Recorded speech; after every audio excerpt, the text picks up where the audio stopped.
to speak. In a word, if it will content thee to be placed in such reputation as may be attained by detection of the thief who stole the banner of England, I can put thee in a fair way of achieving this task, that is, if thou wilt be governed. For what says Lokman? If the child would walk, the nurse must lead him.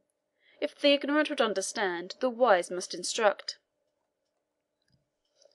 And thou art wise, Ilderim, said the Scot, wise though a Saracen, and generous though an infidel. I have witnessed that thou art both. Take, then, the guidance of this matter, and so thou ask nothing of me contrary to my loyalty and my Christian faith, I will obey thee punctually. Do what thou hast said, and take my life when it is accomplished. Listen to me, then, said the Saracen. Thy noble hound is now recovered, by the blessing of that divine medicine which healeth man and beast, and by his sagacity shall those who assailed him be discovered. Ha! said the knight, methinks I comprehend thee. I was dull not to think of this.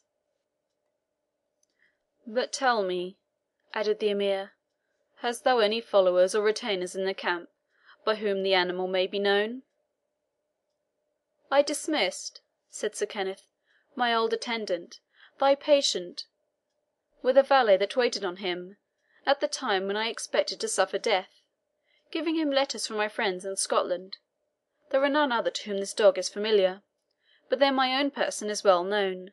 My very speech will betray me in a camp where I have played no mean part for many months. Both he and thou shalt be disguised, so as to escape even close examination.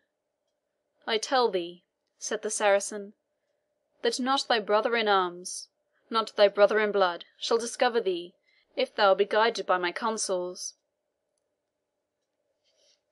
Thou hast seen me do matters more difficult. He that can call the dying from the darkness of the shadow of death can easily cast a mist before the eyes of the living.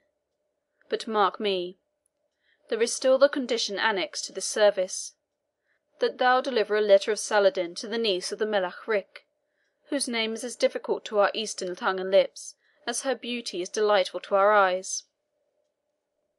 Sir Kenneth paused before he answered, and the Saracen, observing his hesitation, demanded of him, if he feared to undertake this message? Not if there were death in the execution, said Sir Kenneth. I do but pause to consider what it consists with my honour to bear the letter of the Soldan, or with that of the Lady Edith to receive it from a heathen prince.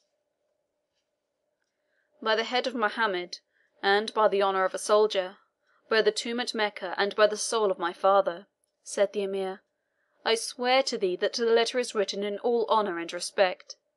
The song of the nightingale will sooner blight the rose bower she loves than the words of the Soldan offend the ears of the lovely kinswoman of England. Then, said the knight, I will bear the Soldan's letter faithfully, as if I were his born vassal, understanding that beyond this simple act of service, which I will render with fidelity, from me of all men he can least expect mediation or advance in his strange love suit. Saladin is noble, answered the Emir, and will not spur a generous horse to a leap which he cannot achieve.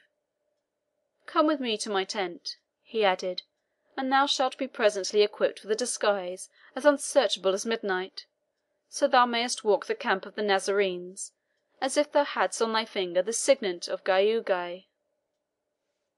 Chapter 24